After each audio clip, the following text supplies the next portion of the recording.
Lotus reality and agro farming వారు premium farm land projects మన పొలం ఫేజ్ 1, 2 మరియు 3 కంప్లీట్ చేసుకొని మన పొలం phase 4 Wasar village at Narayana Khed లో ఆగస్టు 15 ఇండిపెండెన్స్ డే రోజు గ్రాండ్ లాంచ్ చేయడం జరుగుతోంది. లాంచింగ్ మరియు ఇండిపెండెన్స్ డే సందర్భంగా 5 గుంటాస్ ల్యాండ్ అవుట్ రేట్ లో బుక్ చేసుకున్న వారికి 1,50,000 రూపాయల డిస్కౌంట్ తో పాటు 2 గ్రాముల గోల్డ్ ఫ్రీగా ఇస్తున్నారు. పూర్తి వివరాలకు సంప్రదించండి. ఓం గణపతి నమ. ఓం నమ శివాయ. ఓం శ్రీమాత్రే నమ. సర్వమంగళ మంగళే శివే సర్వార్థ సాధికే శరణ్యే త్రయంబకే దేవి నారాయణి నమోస్తుతే. జ్ఞానానందమయం దేవం నిర్మల స్ఫటికాకృతం ఆధారం సర్వవిద్యానాం హయగ్రీవం ఉపాస్మహే. శ్రీ మహాలక్ష్మీ నారాయణాయ నమః. తరచూ అందరూ అడిగే క్వశ్చన్ ఏంటంటే, మాకు చాలా కళలు వస్తున్నాయి మేడం, ఏ కళలు వస్తే బాగుంటుంది, ఏ కళలు వస్తే మాకు మంచిది కాదు అని చెప్పేసి చాలామంది జనరల్గా అడుగుతూ ఉంటారు. సో మనకేంటంటే మన మహర్షులు స్వప్నశాస్త్రం అనే దాంట్లో వివరంగా చక్కగా చెప్పారనమాట. ఏ కళలు వస్తే మంచిది, ఏ కళలు వస్తే మంచిది కాదు. అయితే ఇంకోటి ఏంటంటే, కళలు వస్తే ఎవరు చెప్పాలి, ఎవరు చెప్పకూడదు, ఏ కళలు వస్తే చెప్పాలి, ఏ కళలు వస్తే చెప్పకూడదు, ఇవి కూడా మీ స్వప్నశాస్త్రంలో చక్కగా అంతా వివరించి ఉన్నారనమాట. సో దీంట్లో ఏంటంటే మనకి ఈరోజు మనం చూసుకుందాం ఏంటంటే, కోటీశ్వరులు అవటానికి ఏ స్వప్నాలు ఒక సూచనగా తెలియజేస్తుంది అని అనేసి ఈరోజు మనం చూద్దాం.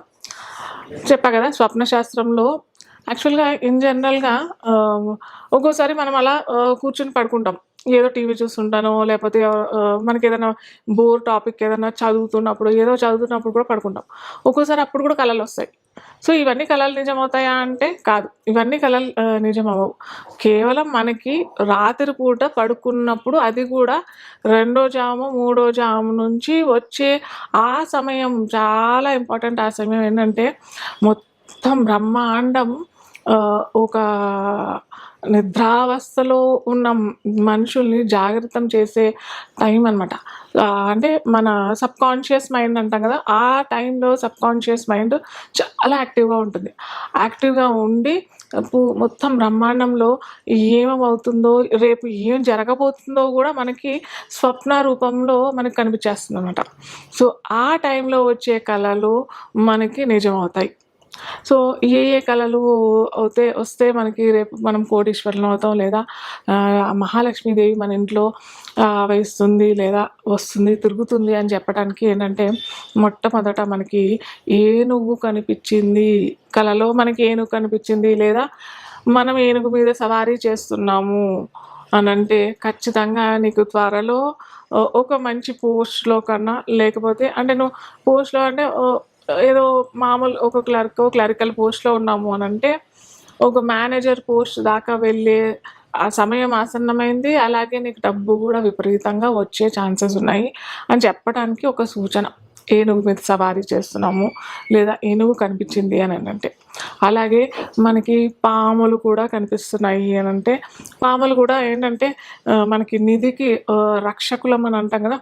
ఇప్పుడు పురాతనమైన నిధులు ఉన్నాయి, నిధులకి రక్షణ ఎవరు ఉంటారు అని అంటే పాములే ఉంటాయి, సర్పాలే. అది కూడా పాములు అని అంటే పాముల జాతులు కూడా ఎన్నో జాతులు ఉన్నాయి మనకి ఏమంటారు, నీటిలో తిరిగే పాములు ఉన్నాయి, వామ్ పాములు అంటాము, ఇవన్నీ ఉంటాయి. ఇవి కాకుండా నాగజాతికి చెందిన సర్పము, అలాంటి మనకి నాగజాతికి చెందిన నాగులు మనకి కనిపించాయి అని అంటే ఖచ్చితంగా మనకి త్వరలో ఏదన్నా నిధి అని అంటే ఏదో మనం ఏదో తవ్వుతే నిధి వచ్చేసి లంక బిందెలు వచ్చేసి అట్లా కాదు.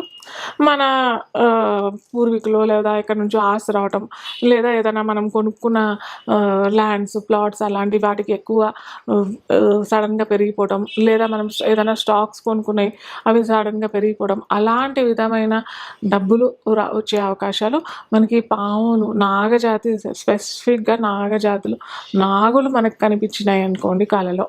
ఇలాంటివి కనిపిస్తే ఖచ్చితంగా మనకి మనం కోటీశ్వరులు అయ్యే ఛాన్సెస్ చాలా ఉంటాయి. అలాగే మనకి గుడ్లగూబ కూడా కనిపించింది అని అంటే కూడా నిజంగా మనము లేదా ఒక పురాతనమైన ఆలయంలోకి లక్ష్మీదేవి ఆలయంలో లేదా ఇంకేదన్నా అమ్మవారి ఆలయంలో వెళ్తున్నాము, అక్కడ మనకి గుడ్లగూబలు కనిపించాయి అని అంటే కూడా ఖచ్చితంగా మీకు కోటీశ్వరులు అయ్యే ఛాన్సెస్ ఉన్నాయనేసి ఒక సూచన. అలాగే మనకి దేవతలు కనిపించారు కలలో, అమ్మవారు కనిపించింది, లేకపోతే అయ్యవారి స్వామివారు వెంకటేశ్వర స్వామి దర్శనం అయింది, లేదా ఆంజనేయ స్వామి, ఎవరైనా మనం అనుకున్న దేవతలు మీ ఇష్ట దైవం ఎవరైనా కానీ కనిపించారు కలలో అని అంటే కూడా ఖచ్చితంగా మనకి త్వరలో ఒక 3 నెలల నుంచి 6 నెలల లోపల, ఆ సంవత్సరం లోపల ఖచ్చితంగా మీకు ఈ కోటీశ్వర్లు అయ్యే ఛాన్సెస్ ఉన్నాయి అని చెప్పడానికి కూడా తెలపడానికి కూడా ఇది ఒక సూచన. ఈ కళ కూడా ఒక సూచన. అలాగే మనకి చక్కగా ఎరుపు వస్త్రాలు లేదా రెడ్ కలర్ వస్త్రాలు ధరించిన ఎవరన్నా చక్కటి అమ్మాయి లేదా చక్కటి స్త్రీ మనకి చక్కగా రెడీ అయ్యి పువ్వులు బొట్టు అలంకరణ చేసుకొని ఒక ఆవిడ మనకి ఒక స్త్రీ మనకి కనిపించింది కళలు అని అంటే కూడా అక్కడ కూడా శ్రీమూర్తి మనకి కదా, శ్రీమూర్తి ఆ అమ్మవారి స్వరూపమే కదా. అలాగే లక్ష్మీ స్వరూపం కూడా స్త్రీ. అలాగే ఇంకోటి ఏంటి అంటే ఎరుపు అనేది కూడా మనకి ఈ టారో కార్డ్స్లో చెప్తుంటాం మేము అనమాట. రెడ్ కనిపించింది అని అంటే, రెడ్ ఎల్లో కలర్ కనిపించింది అని అంటే ఖచ్చితంగా అది మనకి డబ్బులు వచ్చే టైము, డబ్బులు వస్తాయి అని చెప్పడానికి ఇది ఒక సూచన. కాబట్టి మీకు ఎరుపు లేదా పసుపు కలర్ వస్త్రాలు ధరించి ఎవరన్నా శ్రీమూర్తి మనకు దర్శనం ఇచ్చారు అని అంటే కూడా ఖచ్చితంగా అది మనకి కోటీశ్వర్లు అయ్యే సమయం ఆసన్నమైంది అని తెలపడానికి మనకి ఇది కళారూపకంగా వస్తుంది.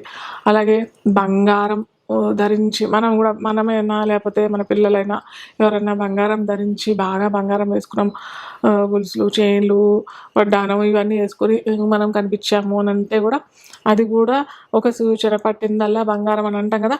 అంటే ఈ పట్టిందల్లా బంగారం అంటే మనం ఏది పట్టుకుంటే అది బంగారం అవటం కాదు. మనం ఏదైనా ఇన్వెస్ట్మెంట్స్ చేసినట్టయితే అవి మనకి డబుల్ ట్రిపుల్ మల్టీఫోల్డ్ అయ్యి రావటము, లేదన్నా మనకి పూర్వీకులు ఆస్తి సడన్గా కలిసి వచ్చి రావటము, లేదన్నా మనం షేర్స్లో పెట్టినవి, ల్యాండ్లో ఇన్వెస్ట్ చేసినవి అవి సడన్గా రైజ్ అయిపోవడము, ఇలాంటివన్నీ ఈ రూపకంగా మనకి వచ్చి మనకి డబ్బులు రావటం, కోటీశ్వర్లు అవటం, ఇలా మనకి ఒక సూచన ద్వారంగా మనకి కళల ద్వారంగా మనకి యూనివర్స్ విశ్వం తెలుపుతుందన్నమాట మనకి. అలాగే ఇంకోటి ఏంటంటే చాలామంది ఇది చెప్పడానికి కూడా వాళ్ళు అసహించుకుంటారు. ఇది ఇలా ఏంటి ఇలా వచ్చింది నాకు కళ అనేసి భయపడిపోతారు, సిగ్గుపడుతుంటారు. ఎందుకు ఇలా ఏంటంటే మలం తిన్నట్టు, లేదా మలం ఒంటి మీద అంతా పూసేసుకున్నట్టు, లేదా మలం ప్రదేశాల్లో తిరుగుతున్నట్టు, అక్కడంతా చూస్తున్నట్టు, అంతా జుగుప్సీకరంగా అసహ్యంగా అనిపిస్తుంది మనకు ఆ కళలో. కానీ ఇది కూడా ఒక సూచన. విశ్వం మనకు తెలుపుతుంది మీకు త్వరలో పట్టిందల్లా బంగారం అవుతుంది. మీరు ఎక్కడ ఇన్వెస్ట్ చేసినా కానీ అవన్నీ మల్టీఫోల్డ్ అయ్యి మీకు విశ్వం మళ్ళీ మీకు తిరిగిస్తుంది అని చెప్పడానికి ఇది కూడా ఒక సూచన. సో ఈ విధంగా మనకి ఇలాంటి కళలు వస్తే కనుక ఖచ్చితంగా మనము త్వరలో కోటీశ్వరులు అవుతాము అని చెప్పడానికి మనకి విశ్వం ఒక సూచన ద్వారా తెలుపుతుందన్నమాట. సో ఇది కూడా చెప్పాను కదా, ఎప్పుడు వస్తే ఇవి కళలు నిజమవుతాయి అని అంటే ఎప్పుడు పడితే అప్పుడు పడుకున్నాము ఇలాంటి కళలు వచ్చాయి అని అంటే కాదు. పగటి కళలు అంటాం కదా, పగటి కళలకి రాత్రి ఉన్న కళలకి చాలా వ్యత్యాసం. రాత్రి ఉన్న కళ ఎందుకు అంతా మనం ప్రాధాన్యత ఇస్తాము అని అంటే ఆ టైంలో మనము మన మైండ్ సబ్కాన్షియస్ మైండ్లో వెళ్ళిపోతుంటుంది అనమాట. అంటే కాన్షియస్, సబ్కాన్షియస్, అన్కాన్షియస్ అని అంటాం. అంటే జాగృత, సుషుప్త, నిద్రావస్థ అనేసి 3 అవస్థలు ఉంటాయన్నమాట మనం పడుకునేటప్పుడు కూడా. సో ఈ సుషుప్త అవస్థలో మనము ఉన్నప్పుడు వచ్చిన కళలు మాత్రం ఖచ్చితంగా మనకి ఫలిస్తాయి అన్నమాట. ఇవి ఈ ఇండికేషన్స్ మనకి కోటీశ్వర్లు అవ్వటానికి. అయితే మనము ఏ లగ్నాలకి, ఏ రాశుల వారికి ఎలా వస్తే ఎలా ఉంటుంది అనేది మనం తర్వాత తెలుపుకుందాం. మిథున లగ్నం లేదా లగ్నం తెలియని వారికి రాశి అని అనుకుంటే మటుకు మనకి మిథున లగ్నానికి రాశికి అది గ్రహం ఎవరు అని అంటే మనకి బుధ గ్రహం. బుధుడికి ఆది దైవం ఎవరు అనంటే విష్ణు స్వరూపమైన స్వామివారనమాట. సో, ఎప్పుడైతే మనకి బుధవారం లేదా మనకి ఏమంటారు ఆ రోజు సమీపిస్తున్నా లేదంటే ఆ రోజు రాత్రైనా మనకి ఈ విధంగా నేను చెప్పిన వస్తువులు మనకి కనిపిస్తున్నాయి, లేదా తటస్థిస్తున్నాయి, లేదా మనకి ఇంట్లో ఓ తేనె తిట్టో లేకపోతే ఇంకేదో బల్లులు ఇవన్నీ వచ్చాయి ఇంట్లో అనంటే ఇది కూడా చాలా మంచి సమయం. మీకు అతి త్వరలో మీరు బిజినెస్లో పెట్టుబడి మీరు పెట్టుబడి పెట్టచ్చు. ఆ టైంలో మీరు గ్యారంటీగా ఏదైనా బిజినెస్ స్టార్ట్ చేస్తున్నారు, లేకపోతే ఆల్రెడీ మీకు బిజినెస్ ఉంది అని అంటే మటుకు ఖచ్చితంగా రాసి పెట్టేసుకోండి. మీరు ఖచ్చితంగా ఇన్వెస్ట్మెంట్ తూచదాయిగా చేసేయచ్చు, కళ్ళు మూసుకొని చేసేయచ్చు. మీకు 10 రెట్లు రెట్టింపు అయ్యి వచ్చే అవకాశాలు చాలా ఉంటాయి. అది కనుక మీకు చెప్పిన సూచనలు, మీకు చెప్పిన కళలన్నీ బుధవారం వస్తున్నాయి, బుధవారం మనకి తటస్థిస్తున్నాయి అని అంటే మటుకు ఖచ్చితంగా మీకు స్వామివారి కృప, అమ్మవారి కృప కలిగే అవకాశాలు చాలా ఉన్నాయి. సో, అలా వచ్చినప్పుడు ఏంటంటే మీరేంటంటే ఆ రోజు బుధవారం మాకు కనిపించాయి ఈ వస్తువులు, లేదా బుధవారం మాకు కల వచ్చింది అని అంటే మటుకు విఘ్నేశ్వర స్వామి ఆలయానికి వెళ్ళి గరికమాల అర్పణ చేసుకోండి. మనకి గరిక అనంటే తెలుసు కదా అందరికీ. మనము ఇదేంటి గ్రహణం వచ్చినప్పుడు వాడతాము. వాడినప్పుడు అది దర్భలు. ఇది వేరు. గరిక వేరు, దర్భ వేరు. చాలామంది ఏంటంటే గరికకి దర్భలకి డిఫరెన్సియేషన్ తెలియదనమాట. ఇదేమో గ్రీన్ కలర్లో ఉంటే అది ఎండిపోయినాయి అవి ఏమంటారు స్ట్రాస్ లాగా ఉంటాయి అవి దర్భలు. సో, అవి వేరు, ఇవి వేరు. గరిక అంటే గ్రీన్ కలర్ గడ్డిలాగా ఉంటాయి. గడ్డి అనుకోండి, ఒక రకమైన ఏమంటారు పొడుగ్గా ముళ్ళుల్లాగా ఉండే గడ్డి అనమాట. సో, ఇది మనకి మాలలాగా చేసి వినాయకుడికి, స్వామికి గుళ్ళో అన్న మాలలాగా చేసి వేయచ్చు. లేదు గుళ్ళో లేదు, మాకు చక్కగా వినాయకుడు స్వామి విగ్రహమే ఉంది, రోజు మేము ఆరాధిస్తూ ఉంటాము అని అంటే వినాయకుడికి కూడా మాలలాగా వేసి సమర్పించుకోండి. అలాగే అమ్మవారికి 2 తమలపాకులు అరటిపండు 2 అరటిపళ్ళు నైవేద్యంగా పెట్టేసేసి మీరు ఆ రోజు చక్కగా స్వామిని, అమ్మవారిని ఆరాధన చేస్తే మటుకు ఖచ్చితంగా మీరు బిజినెస్లో సక్సెస్, బిజినెస్లో మంచి అష్టైశ్వర్యాలతో డబ్బు సమృద్ధిగా లభించే అవకాశాలు చాలా ఉంటాయి.